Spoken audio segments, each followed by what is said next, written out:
बच्चों, हमारे YouTube channel top up classes में आपका स्वागत है। और मैं भी अपनी पिछली भौतिक विज्ञान की फर्स्ट लेक्चर में आपको बता चुका हूँ, सही ना, वैद्युत आवेश के बारे में। मैंने बताया वैद्युत आवेश क्या है, उसके बारे में, वैद्युत आवेश कितने प्रकार का होता है, और ये भी बताया वैद्युत आवेश के मूलभूत गुण क्या है। अब हम आएंगे उससे नेक्स्ट टॉपिक हमारा इसमें कि आवेशन की विधियाँ क्या हैं। इसमें आवेशन की विधियाँ जानेंगे बच्चों, सही ना, और कूलाम के नियम के बारे में बात करेंगे, सही ना, उसके अनुप्रयोग। तो बच्चों, अगर हम मेरी वीडियो आपको पसंद आए तो लाइक, शेयर एंड सब्सक्राइब करना, और अगले नोटिफिकेशन के लिए बेल आइकन का बटन प्रेस करना। तो बच्चों, आते हैं वीडियो पर, सॉरी, क्वेश्चन पर।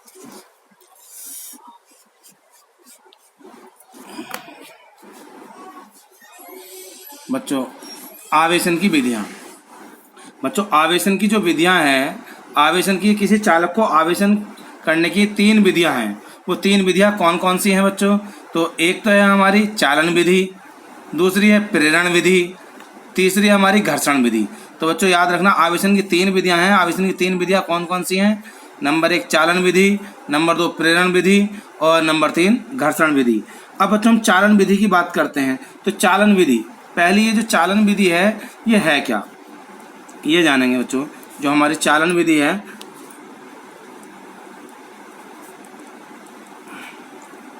चालन विधि बच्चों एक ऐसी विधि है, अगर हम इसमें किसी आवेशित चालक को किसी एक अन्य अनावेशित चालक के समीप लाएं, तो आवेशित चालक से कुछ इलेक्ट्रॉन की अधिकता होने के कारण उसमें से कुछ मुक्त इलेक्ट्रॉन अनावेशित चालक पर चले जाते हैं, जिससे कि अनावेशित चालक भी धनावेशित हो जाता है। जैसे कि बच्चों मैंने एक एग्जाम्पल दिया, ये कोई आवेशित चालक है जिसपे कुछ इलेक्ट्रॉन, आवेशित चालक है जिसपे कुछ इलेक्ट्रॉन है,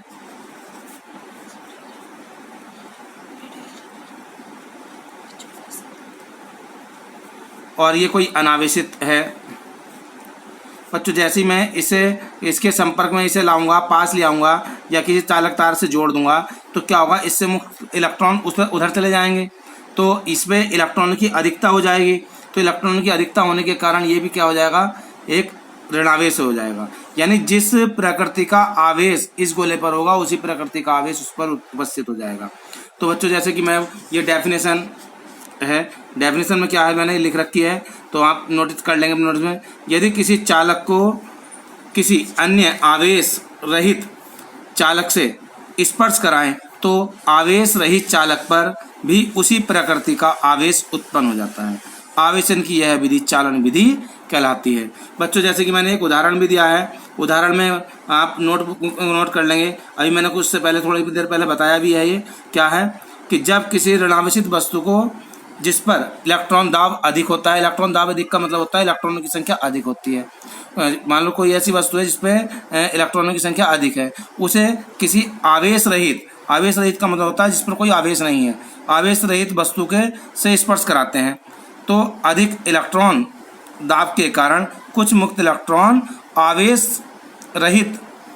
आवेशित चालक से आवेश रहित वस्तु पर स्थानांतरित हो जाते हैं।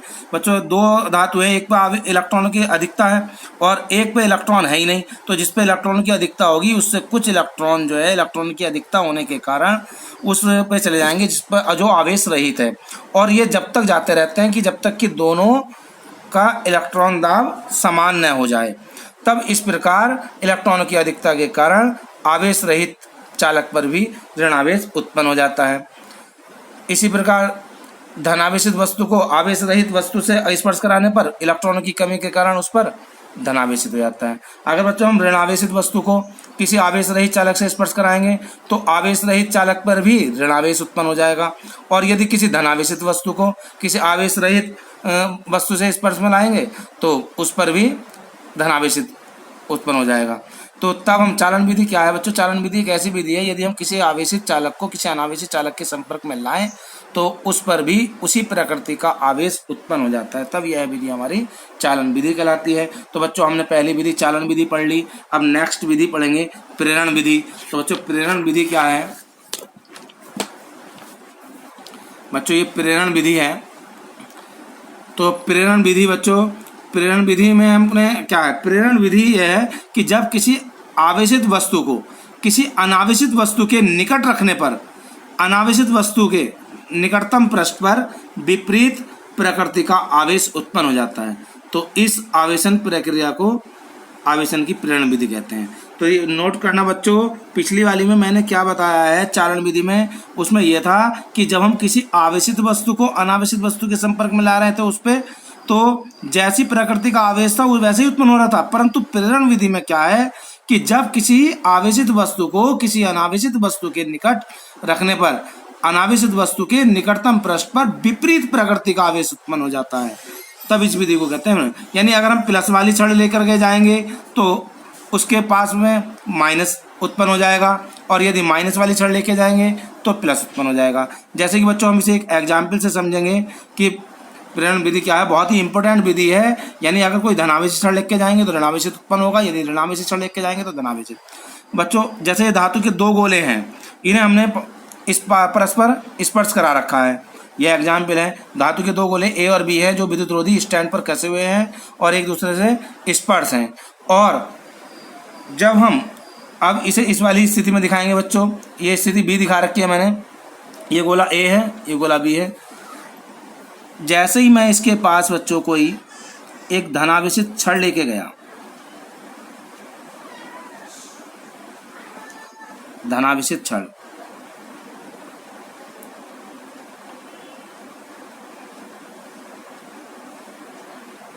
तो बच्चों धनावेशी छड़ लेके गया तो ये गोले ए के जो पास वाली सतह है उस पर जितना इस पे धनावेश होगा उतना ही ऋणावेश उत्पन्न हो जाएगा। मतलब समझना कि प्रेरण विधि में क्या है, अगर मैं प्लस की लेके जाऊंगा तो कैसा आवेश हो जाएगा, माइनस।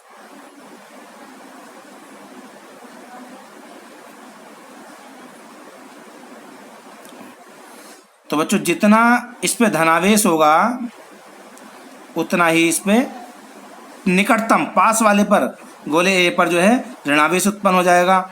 अगर माइनस लेके जाता तो प्लस उत्पन्न होता, प्लस लेके गया है माइनस। और गोले बी पर इस पे बच्चों माइनस हुआ है, गोले ए के पास वाली सतह पर तो माइनस उत्पन्न हुआ है, और गोले बी के दूर वाली सतह पर उतना ही धनावेश उत्पन्न हो जाएगा। क्योंकि प्रेरण विधि में यही है, हम गोले ए पर ऋणावेश उत्पन्न होगा तो गोले बी पर धनावेश उत्पन्न होगा।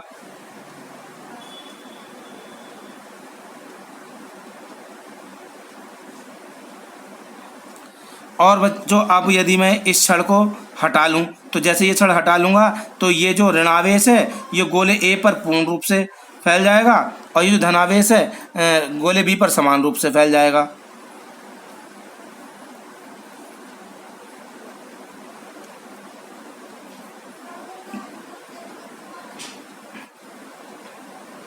यानी इस प्रकार गोला ए जो है ऋणावेशित हो जाएगा, गोला बी धनावेशित। यानी हमने बच्चों क्या है कि धनावेशित छड़ लेके जा रहे हैं तो गोले ए के निकटतम पर माइनस, यानी हम एग्जाम्पल में ये कह सकते हैं कि दो हमने विद्युत रोधी स्टैंड पर कसे हुए दो गोले ए और बी लिए, और जब गोले ए को समीप हम कोई धनावेशित छड़ ले गए तो गोले ए के निकटतम वाले पृष्ठ पर ऋणावेश उत्पन्न हुआ, और प्रेरण के कारण गोले बी कि दूर वाली सतह पर उतना ही धनावेश उत्पन्न हुआ।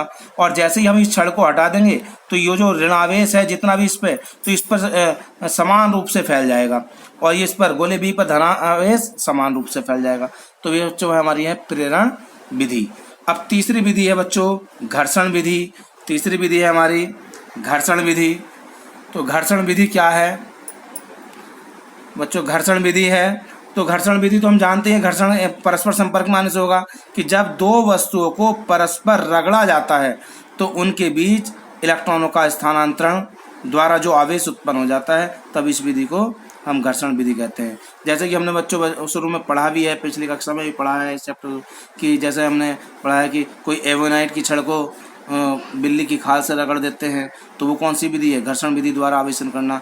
या हमने पढ़ा है कांच की छड़ को रेशम से के कपड़े से रगड़ देते हैं तो उस पर वे आवेशित हो जाती है, तो वो कौन सी विधि है, घर्षण विधि।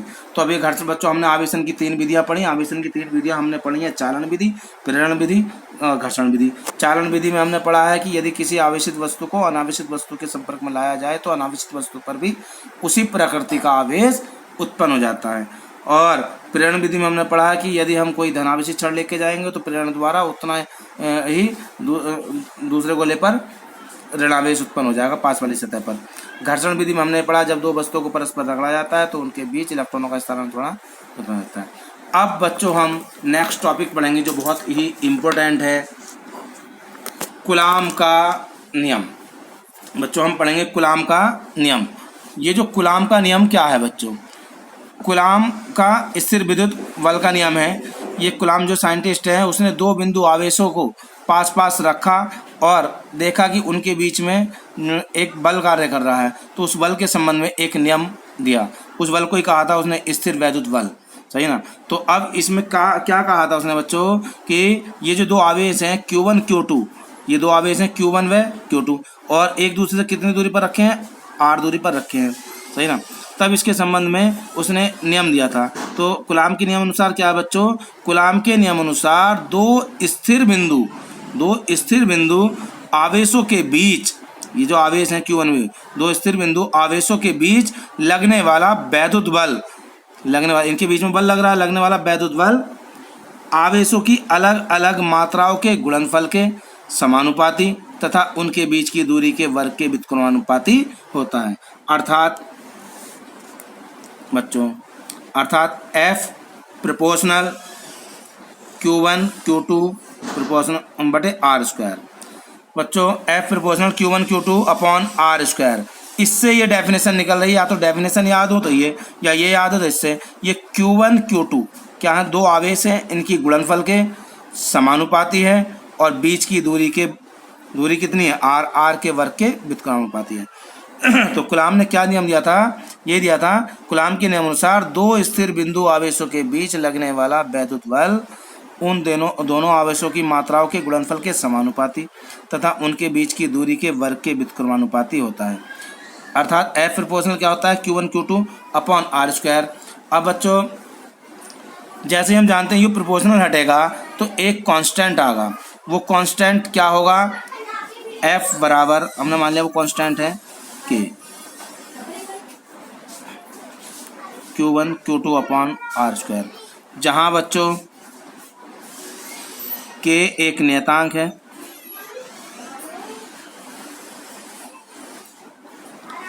K एक नियतांक है जिसका मान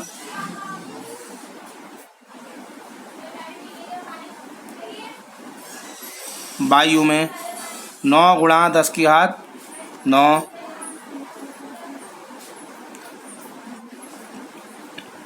न्यूटन मीटर स्क्वायर पर कूलाम स्क्वायर होता है। तब F बराबर 9 × 10⁹ Q1 Q2 बटे r² न्यूटन। और बच्चों इसका मान तथा ये जो 9 × 10⁹ कूलाम, ये जो हमारा है इसका मान होता है 1/4 पाई एप्सिलॉन नॉट। क्या बोलते हैं इसे? Epsilon not. तो 9 × 10⁹ बराबर 1/4 पाई एप्सिलॉन नॉट होता है। तब बच्चों वैद्युत बल F बराबर क्या होगा?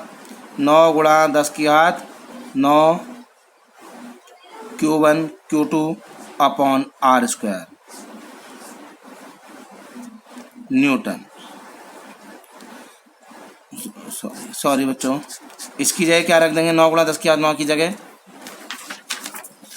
9 × 10⁹ की। तब बच्चों F बराबर क्या होगा?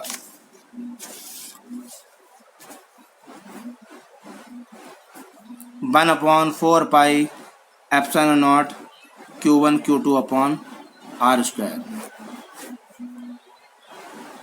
न्यूटन। बच्चों जहां इसे बोलते हैं एप्सिलॉन नॉट, जहां एप्सिलॉन नॉट निर्वात की वैद्युतशीलता है जिसका मान बच्चों जिसका मान याद रखेंगे 8.854 कूलाम स्क्वायर पर न्यूटन मीटर स्क्वायर होता है। तो बच्चों याद रखेंगे एप्सिलॉन नॉट का मान क्या होता है कि एप्सिलॉन नॉट का मान होता है 8.854 कूलाम स्क्वायर पर न्यूटन मीटर स्क्वायर। बच्चों कभी कभी एप्सिलॉन नॉट का की बीमा पूछ लेता है, तो एप्सिलॉन नॉट की बीमा कैसे निकलेगी, यहीं से निकलेगी, कूलाम स्क्वायर बटे न्यूटन मीटर स्क्वायर। कूलाम की बच्चों हमने पढ़ी है क्या होती है 80, तो 80 स्क्वायर। न्यूटन की क्या होती है MLT-2 बल्कि, गुणा मीटर की होती है L मीटर स्क्वायर, तो L स्क्वायर। तो बच्चों ये M ऊपर जाए क्या हो जाएगा माइनस L, 2 ये रहा, 1 ये रहा, 3, तो ऊपर जाके माइनस T बच्चों माइनस के 2 है और 2 ऊपर है, तो क्या हो जाएगा T की 4 और A स्क्वायर। तो ये बच्चों हमारी आ गई एप्सिलॉन नॉट का बीमीय सूत्र हो गया ये। सही ना। अब बच्चों एक न्यूमेरिकल करेंगे।